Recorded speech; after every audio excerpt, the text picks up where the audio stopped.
Good afternoon. My name is Heather Doyle. I'm the president-elect of Bradenton, Kiwanis. It's with great pleasure that I introduce to you Supervisory Special Agent Tom Bauer. He graduated with honors from Johns Hopkins University. At Hopkins, he was a captain of the football team and an ROTC. Upon graduation, he received his commission as an officer in the Army Reserve. He then attended the University of Pennsylvania Law School. At Penn, Agent Bauer concentrated in criminal law and national security law. He has been admitted to practice law in Florida, Pennsylvania, and New Jersey. To ask you, which bar exam was the hardest, would you say? Pennsylvania. Which was the second hardest? Florida. All right, there we go. Okay. Agent Bauer obtained his MBA from the University of Massachusetts at Amherst. He is a certified fraud examiner. He's worked at the U.S. Attorney's Office in Pennsylvania and also for a private law firm. He's been published in Fraud Magazine, the International Journal of Intelligence and Counterintelligence, and the Journal of Arson Investigation. He is an EMT and volunteers for a local ambulance service. Agent Bauer is an adjunct professor at the State College of Florida. He joined the FBI in 1997 and has been assigned to Newark, New Jersey, San Juan, Puerto Rico, and headquarters. Agent Bauer has held various supervisory positions in the Tampa Division to include SWAT Senior Team Leader. He is currently the supervisor for the Sarasota Resident Agency, which covers Sarasota, Manatee, DeSoto, and Hardee counties. I know him personally. He's an outstanding person and an absolutely phenomenal agent. Please give a warm Kiwanis welcome to Supervisory Special Agent Tom Bauer.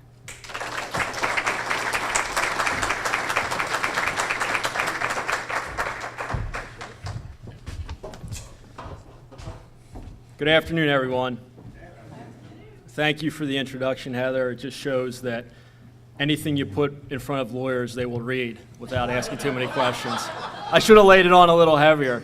And I don't think I can follow the gentleman who painted the upside-down portrait while singing. So last time I was here, I just spoke off the cuff and took a lot of questions.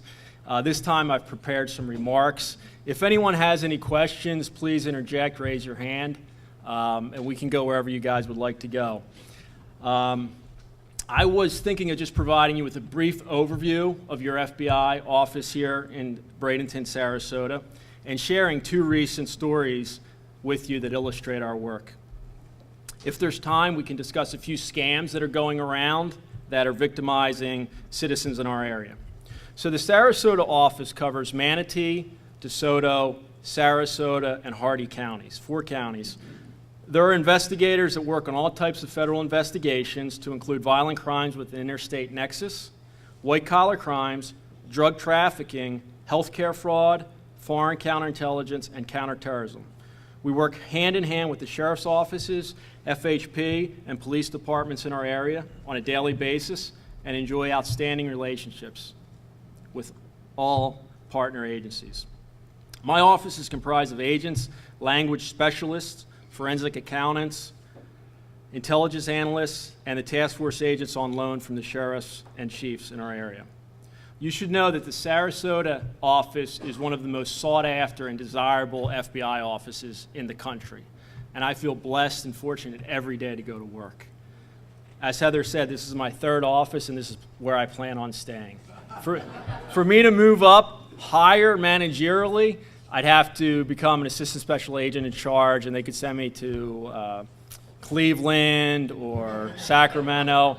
And I'm sure they're excellent areas, but you can't compare that to here. So I'm staying here, God willing, director willing. So, you know, in business, you're judged by the value that you can provide to your customers. When I look at my FBI office, at this FBI office, our customers are the citizens of the community, those 4 county areas, and our local law enforcement partners. I believe that the best way for my office to provide value to those customers is by contributing to their ongoing efforts in violent crime and drug enforcement, and by leading where we are uniquely positioned. 2 areas that I feel we are uniquely positioned to lead are high-dollar, white-collar crime and cyber crimes. I would like to share 2 recent case examples with you from these areas. The first involves a $175 million Ponzi scheme that has victimized numerous investors in our areas. This is the Smith Advertising case. Is anyone familiar with Smith Advertising? There was about 200 investors, most of which were from Sarasota, Manatee County. So far, 4 individuals have already pled guilty and have been sentenced to jail terms. 1 additional defendant is scheduled to go to trial this fall. This case, the Smiths ran a successful regional advertising firm headquartered in North Carolina, and that had many contracts in this area, to include the Sarasota County Board of Tourism. Unfortunately, a series of unwise business decisions and practices coincided with the recession. Instead of traditional cost-cutting measures or restructuring under bankruptcy laws, the Smiths decided to engage in fraud to keep their business operating at pre-recession levels. When traditional financing dried up, they began factoring their invoices. Now, obviously, invoice factoring is a common and well-accepted way to quickly access operating capital outside traditional lending institutions. It is, however, premised on the fact that the underlying invoice is legitimate. In the Smiths case, they were not. They simply created fake invoices, and they factored these invoices to clients and investors. They were very bold in this, and some invoices were for $600,000, ones were for $1.1 million.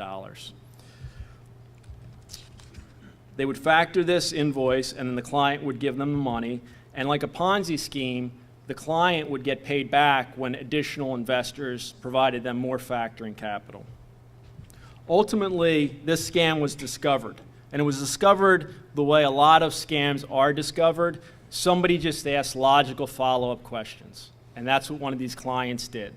They picked up the phone, and they called the County of Brunswick in North Carolina, and they got to the right person. They said, "I'm just curious, do you have a $500,000 advertising campaign with Smith Advertising or with anyone?" And they said, "Sugar, $500,000 is more money than we have in the coffers for everything, so I can definitively tell you we do not."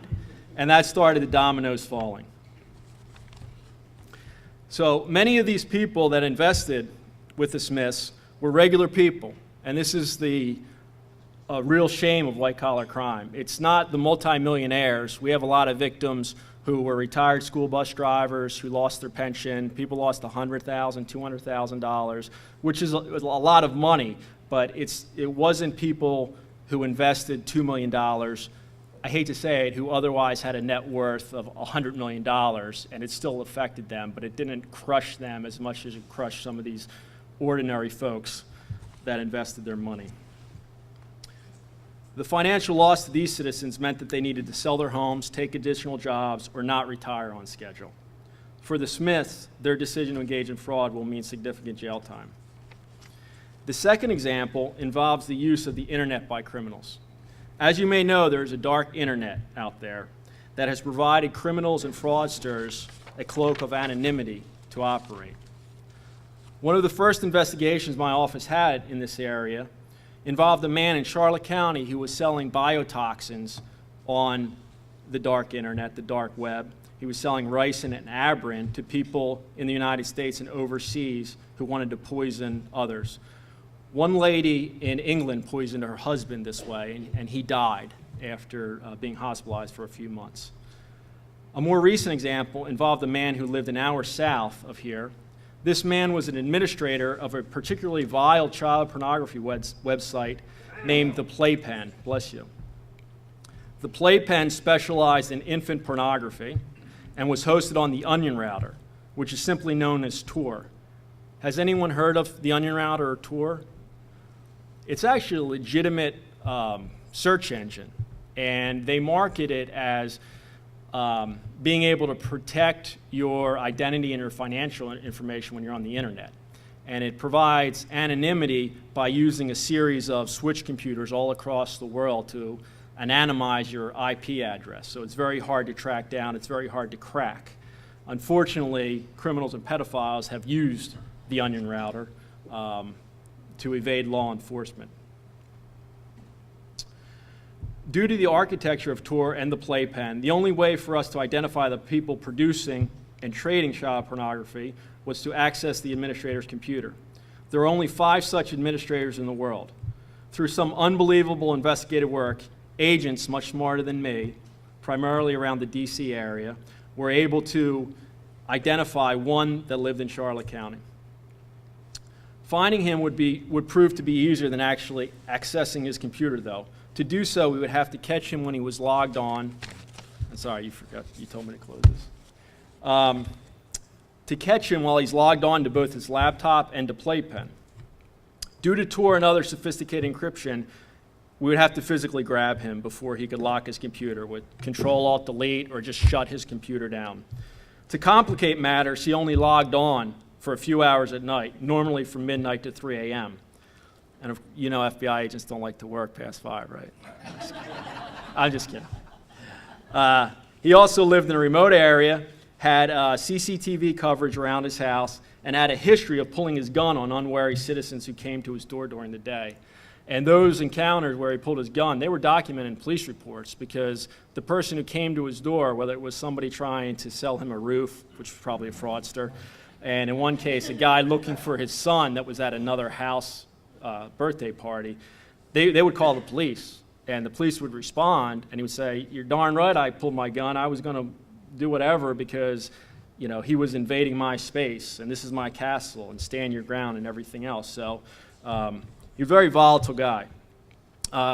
We obtained a federal search warrant for the house and authorization to search and seize the internet traffic transmitting through his administrator computer. The job of executing the search warrant fell to the FBI SWAT team. At the time, I was a SWAT senior team leader, and this would be my last mission before I lost my mind, turned in my gear, and entered management. So it was pretty interesting how we were able to do it, and I really think it was a stroke of luck or divine intervention that we were able to access his computer. He was in his living room. His handgun was next to him. We surrounded the house. I started the countdown to initiate the breach of the windows because we're going to go in the windows, the front door, the back door, and everything because we didn't know where he was going to be.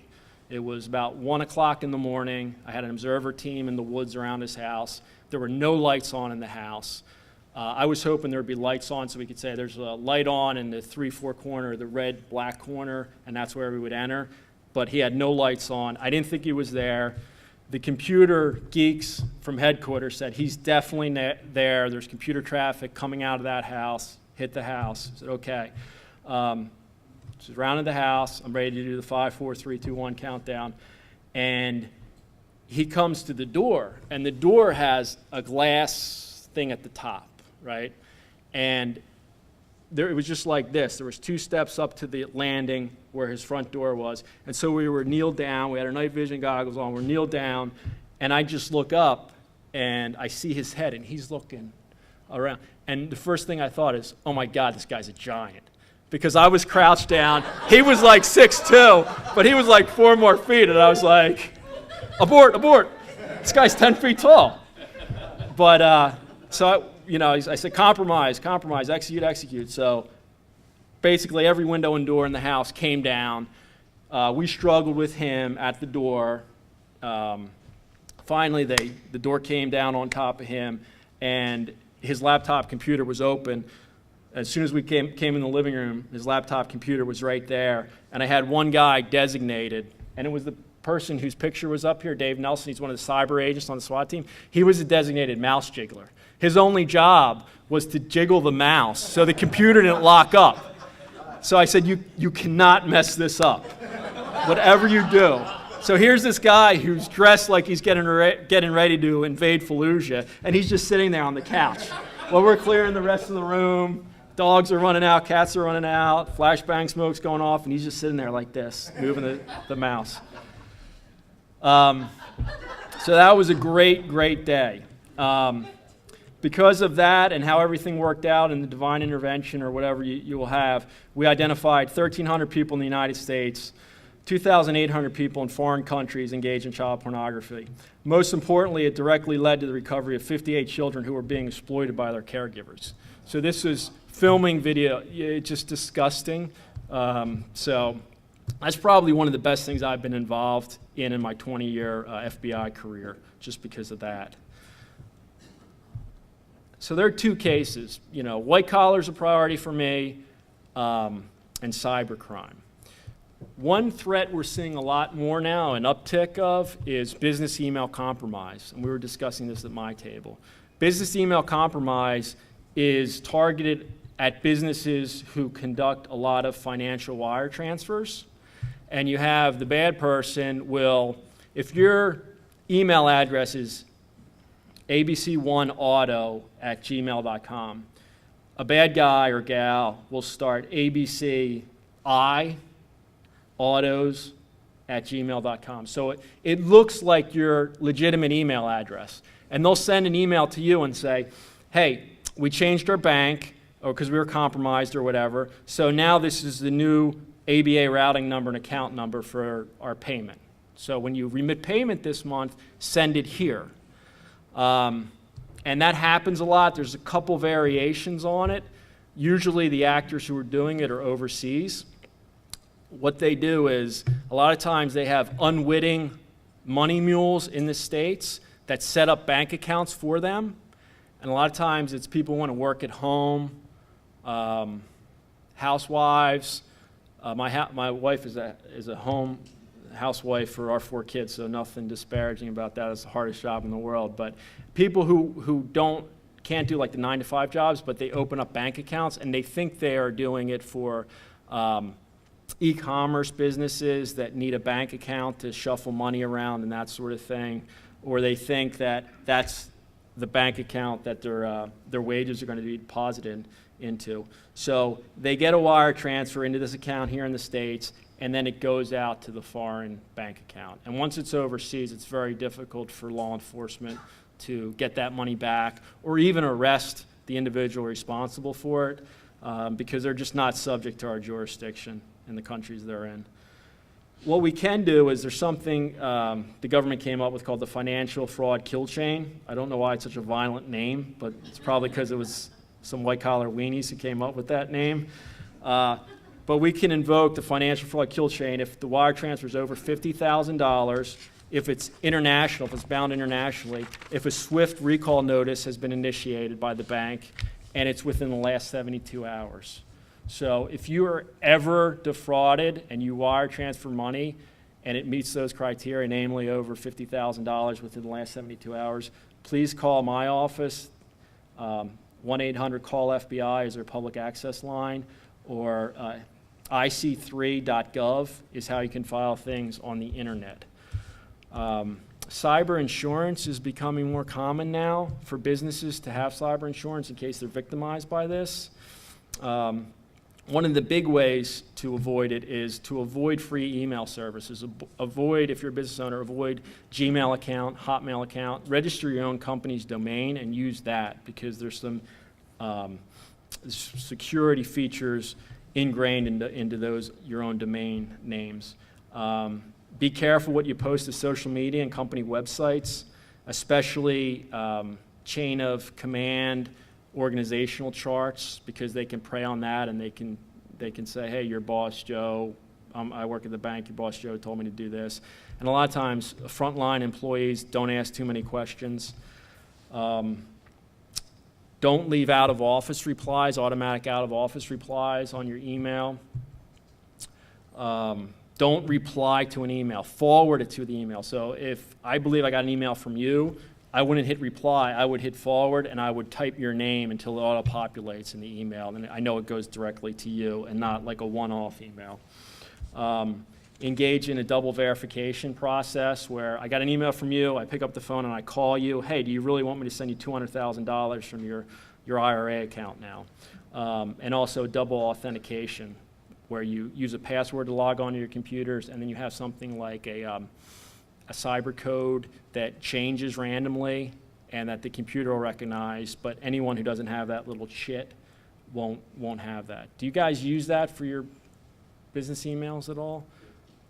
Right, like a randomly changing sequence of numbers that you type in your password, you know, whatever it is. Hopefully your password's not password, and then you type in the numbers, and then it changes every 90 seconds. That's what we have. The federal government, we have 3 email systems. We have an unclassified, which is what I would email you folks if you ever have an issue. We have a secret, which is what I use to communicate with other agents, DEA, IRS, and then we have a top secret, which is located in a secured facility in my office, and that's what we discuss top secret stuff on. So if you're plugged into the World Wide Web, a hacker can get into your account if they have enough time and if you're a desirable enough target. There's really very little that you can do. So that's why our main backbone is the SIPRNet, the secret network, is not connected to the World Wide Web. Okay. Another cyber crime that we're seeing a lot of is ransomware. Ransomware is where if you click on a hyperlink embedded in an email, you think you might have gotten it from somebody you already know, or you open an attachment, malware will infect your computer and it will encrypt all the data in your computer. And then you'll get an email that says, you know, you need to pay this much in Bitcoin to have your data unencrypted.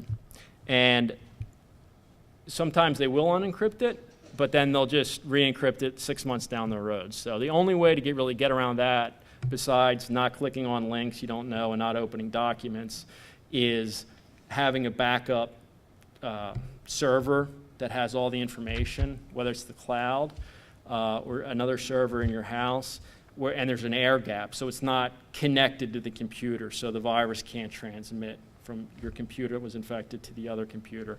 Sarasota City suffered a ransomware attack. Police departments have suffered them. Hospitals. I mean, you can imagine a state attorney's office, if all your data is encrypted and you have discovery obligations, you're going to court. It really is really a terrible attack that can happen. And one more thing I'll just talk about is just the romance and lottery scams. We see a lot of these romance and lottery scams. And I don't know if I'm just old school or not, but if you think you're in a relationship with someone and you've never met them physically, you're not in a relationship with someone. And we get a lot of victims that come in, and it's horrible stories, and the fraudsters really lay it on, and there's a story about a family emergency or someone got sick or died. So, but that happens a lot. You know, you didn't win money. You don't need to spend 5% to have whatever winnings released. One of the hardest parts of my job is talking to a victim and telling them that their complaint, their loss, doesn't rise to federal levels. To prosecute it, the U.S. Attorney's Office wants at least $1 million of a loss or above. Maybe if it's a little lower and there's elderly victims, or the person has done it to more than a few victims, they'll make an exception. But for the most part, we want $1 million and above. The lowest dollar amount case we have now is $3 million.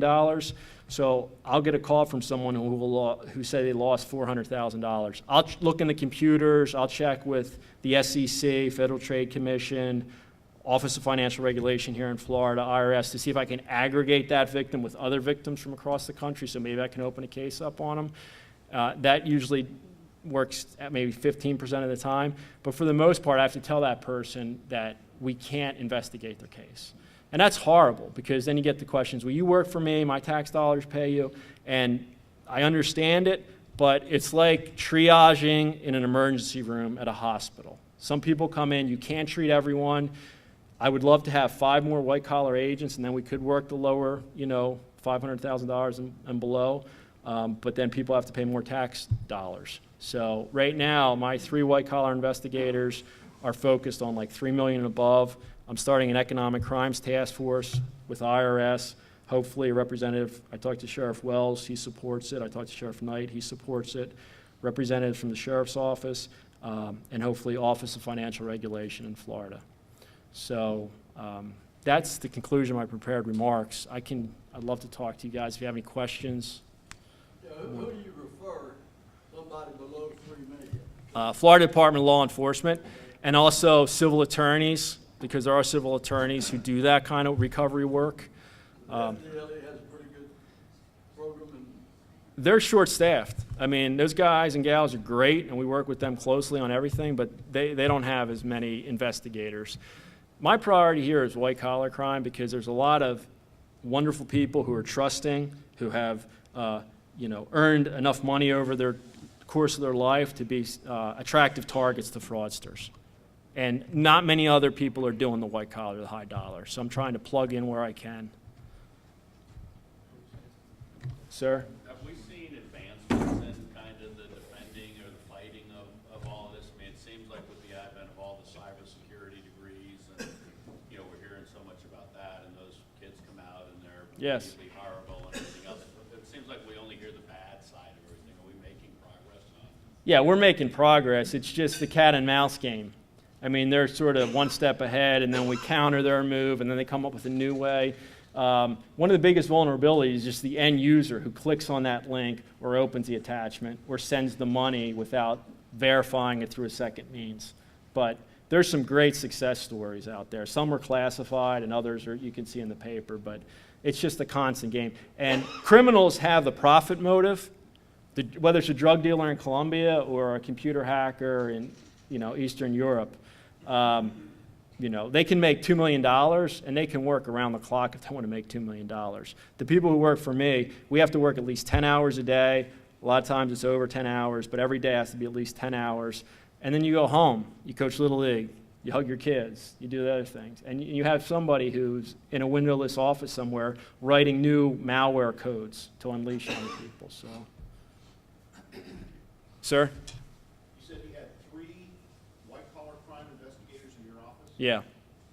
How large is your office? I mean, how many employees do you have in the Sarasota office? About 15, to include task force agents, forensic accountants. I have one on the Joint Terrorism Task Force, which terrorism is the #1 concern for the FBI and Department of Homeland Security, which also has an office in Bradenton. But that is like my second priority as far as manpower goes. And we still can't keep up. I mean, we have so many cases that are just waiting. And white-collar cases take a long time. You got to review a lot of documents. They usually get great defense attorneys, some of whom are former prosecutors. It's tough. Sir, in the back? I personally have gotten a couple of phone calls from the IRS, wanting gift cards, payment bills. Yeah.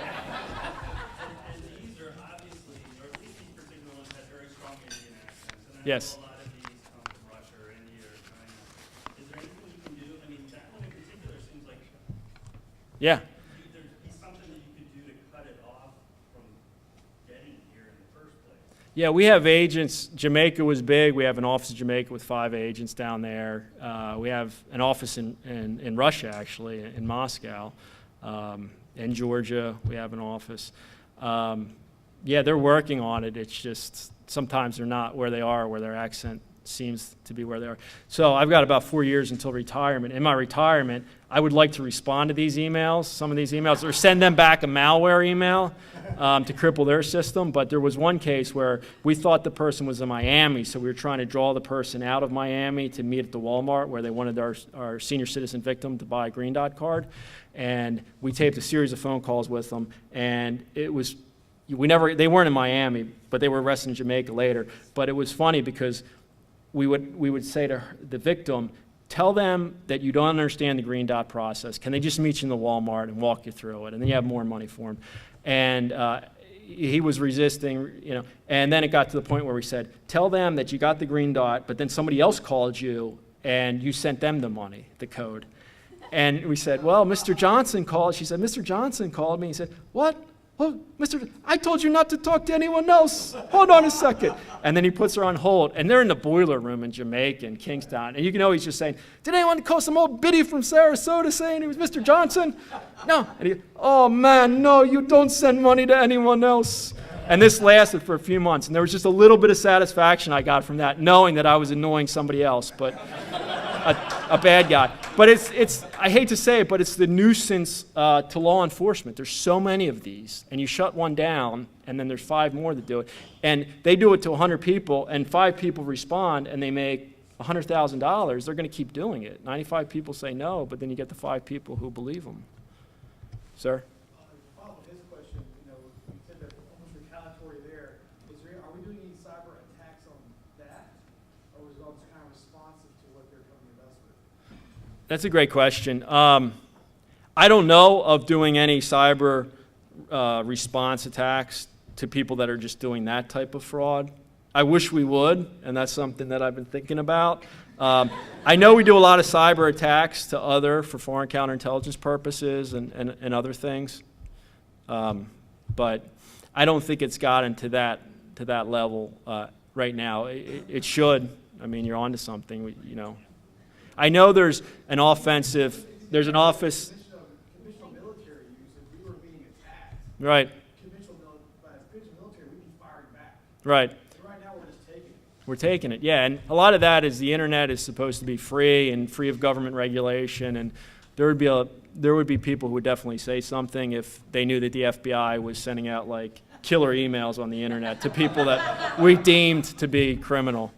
I agree with you. And there's an office in the FBI cyber that's the offensive minded office that does stuff like that. So All right, let's give him I'll be here for you. Thank you.